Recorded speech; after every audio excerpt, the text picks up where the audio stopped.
Hello everyone, today we are discussing about teeth. Teeth क्या है? एक एक्सेसरी ऑर्गन है। ये इम्बेडेड होते हैं किसके सॉकेट में? एल्वियोलर सॉकेट में, जो कि मैंडिबल और मैक्सिला में प्रेजेंट रहते हैं। मैंडिबल और मैक्सिला जो बोन होती है, मैक्सिला ऊपर वाली होती है और मैंडिबल नीचे वाली बोन होती है। ओरल कैविटी की बात करें, ओरल कैविटी में तो टीथ क्या है? जो हमारे दो टाइप के होते हैं, टेम्परेरी और परमानेंट। टेम्परेरी मतलब जो बच्चों में होते हैं डेसिडियस टीथ, और परमानेंट जो होते हैं वो अडल्ट में होते हैं। अब यहाँ पे जो टेम्परेरी टीथ होते हैं वो 20 होते हैं, जो कि बट ईच जॉ लाइन में 10 टीथ होती हैं। और बाकी जो टीथ होती हैं वो जो बच्चों में, स्पेशली जो टेम्परेरी टीथ हैं वो बच्चों में होती हैं। तो ये 6 मंथ से आना स्टार्ट होती हैं और कब तक रहती हैं? 24 मंथ तक कम्प्लीटली ये आ जाती है। बात करते हैं अब परमानेंट टीथ और डेसिडियस टीथ की या टेम्परेरी टीथ की। तो बच्चों में टोटल टीथ कितनी होती हैं? 20। और जो अडल्ट पर्सन होता है, मेच्योर पर्सन होता है, उसमें होती है 32। अब इसमें देख लो, अपर और lower jaw line, molar, premolar, canine, incisor, ये क्या है? अलग अलग शेप है टीथ की। अब अपर जॉ लाइन में कितनी होती है? मोलर 2। अपर जो लाइन में जो साइड, एक साइड का पोर्शन की बात हो रही है यहाँ पे, ठीक है। तो ये टोटल कितनी है? 20 है। और इधर परमानेंट कितनी होती है? 32 नंबर की होती है। शेप की बात करें तो मोलर शेप की होती है, प्री मोलर, कैनाइन और इंसीजर। अब इनके जो फंक्शंस होते हैं, कैनाइन और इंसीजर क्या करते हैं? कटिंग और बाइटिंग में हेल्प करती है, स्टार्टिंग वाली टीथ है। और जो प्री मोलर और मोलर होती है, च्यूइंग में, खाने को डाइजेस्ट करने में या मैस्टिकेशंस में ये हेल्प करती हैं। कौन सी? मोलर और प्रीमोलर। अब बात करते हैं स्ट्रक्चर ऑफ टूथ की। तो स्ट्रक्चर की बात करें तो इसके स्ट्रक्चर को देखा जाए, एक पर्टिकुलर हमने टूथ ले रखा है, तो यहाँ पे क्या होगा? जो विजिबल पार्ट होगा, ये क्राउन, फिर नेक, फिर रूट। तो यहाँ पे 3 पार्ट में इसको सेपरेट किया हुआ है। जो क्राउन वाला पोर्शन होता है ये विजिबल पोर्शन होता है, ये हमें दिखता है। और रूट वाला पोर्शन क्या होता है? वो एम्बेडेड होता है किसके साथ? बोन के साथ। जो अंदर बोन होगी वहाँ पे क्या होगा? उसमें एम्बेडेड, लेकिन किससे कनेक्टेड रहता है? क्राउन से भी और रूट से भी। और जो रूट वाला पोर्शन है वो एम्बेडेड होता है किसमें? बोन में। और जो नेक वाला पोर्शन होता है ये स्लाइटली यहाँ पे क्या होता है? नैरो होता है, लेकिन ये किससे कनेक्टेड रहता है? क्राउन से और रूट से कनेक्टेड रहता है। अब इसके अंदर क्या होती है? एक पल्प कैविटी होती है। देखो इसमें पल्प कैविटी है, जो कि क्या करती है? ब्लड वेसल्स और नर्व्स को कंटेन करती है। पल्प कैविटी जो ये वाला पोर्शन है, इसमें ब्लड वेसल और नर्व्स दोनों प्रेजेंट रहते हैं। अब इसमें क्या होता है? डेंटाइन जो होता है, टेन लाइन जो होती है, इसमें इसकी जो बाहर की कवरिंग होती है वो एनिमल से होती है, जो कि इसको कवर करती है, जो कि हार्डेस्ट पार्ट होता है। अब बात करते हैं ब्लड सप्लाई की। तो इसमें मैक्सिलरी आर्टरीज प्रेजेंट रहती हैं, और वेंस की बात करें तो जुगुलर वेंस इसमें प्रेजेंट रहते हैं। नर्व सप्लाई की बात करें तो मैक्सिलरी और मैंडिबुलर नर्व्स होती हैं, जो कि 5th क्रेनियल नर्व से कनेक्टेड रहती हैं। अब है स्लाइवरी ग्लैंड। स्लाइवरी ग्लैंड क्या है? एक्सोक्राइन ग्लैंड है जो सिक्रीशन करता है।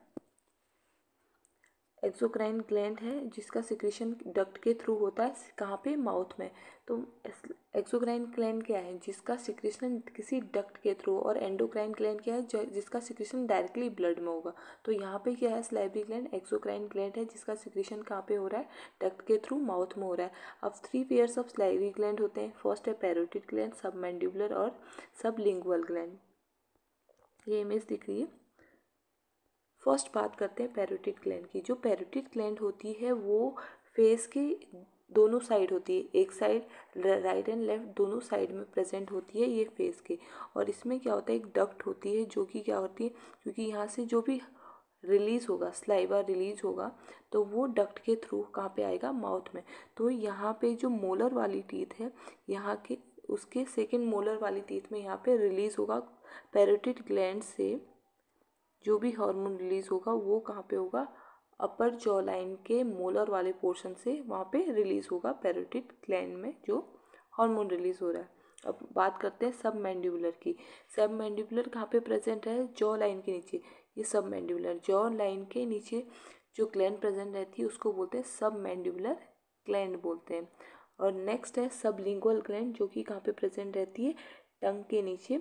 सबलिंगुअल, क्योंकि सबलिंगुअल पोर्शन कहाँ पे होता है, टंग के नीचे वाला पोर्शन होता है, तो सबलिंगुअल ग्लैंड क्या होती है, कहाँ पे होती है, टंग के नीचे, जो कि जिसका डायरेक्टली कांटेक्ट कहाँ होता है, माउथ के सरफेस पे। तो वहाँ पे क्या होता है, जो कि कवर्ड होती है किससे, म्यूकस मेम्ब्रेन से कवर्ड रहती है।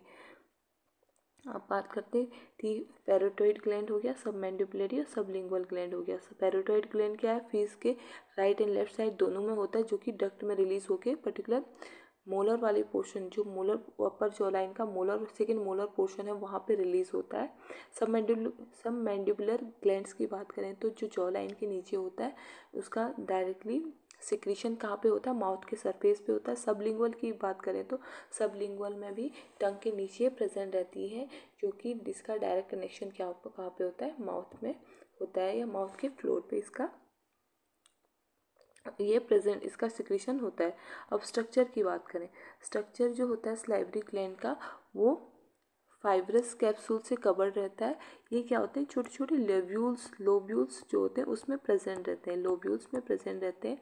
और जो कि एक लोब्यूल्स को देखा जाए तो इसमें क्या होते हैं, एसिनी सेल्स होती हैं, जो और साथ ही साथ सिक्रेटरी सेल्स होती हैं, एसिनी सेल्स और सिक्रेटरी सेल्स होती हैं, जो कि लोब्यूल्स फॉर्म में होती हैं।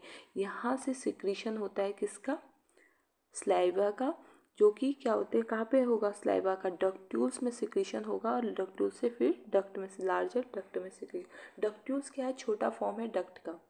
तो स्ट्रक्चर की बात करें तो ये फाइब्रस कैप्सूल जो बाहर की कवरिंग होगी इनकी फाइब्रस कैप्सूल की होगी, और इसमें नंबर ऑफ लोब्यूल्स होते हैं। वो नंबर ऑफ लोब्यूल्स किससे बने होते हैं, स्मॉल एसिनी सेल और सिक्रेटरी सेल से बने होते हैं, जिनका सिक्रीशन किस में होता है, डक्ट्यूल्स में, फिर लार्ज डक्ट में जाके माउथ सरफेस पे आएंगी।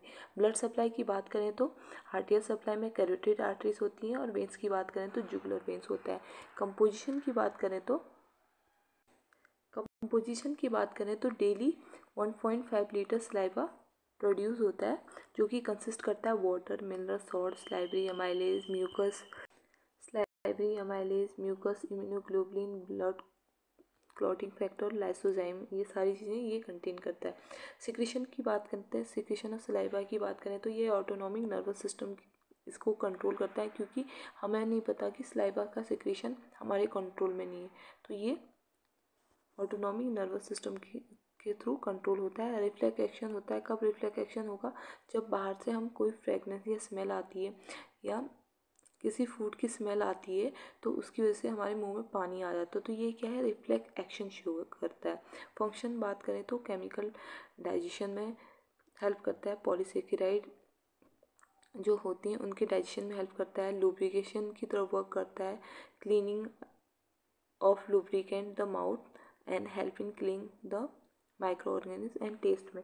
तो सलाइवरी ग्लैंड जो होता है, इसका जो सलाइवा का सिक्रीशन हो रहा है उसका काम क्या होता है, इसमें मेनली क्या करेगा, ये लुब्रिकेंट की तरफ, फूड को लुब्रिकेंट की तरफ वो करता है। मतलब कि जब हमारा खाना सलाइवा के साथ मिक्स होगा तो तभी आगे की ओर मूव करेगा। क्यों, क्योंकि ये लुब्रिकेशन प्रॉपर्टी है उसकी, आगे की ओर मूव करेगा।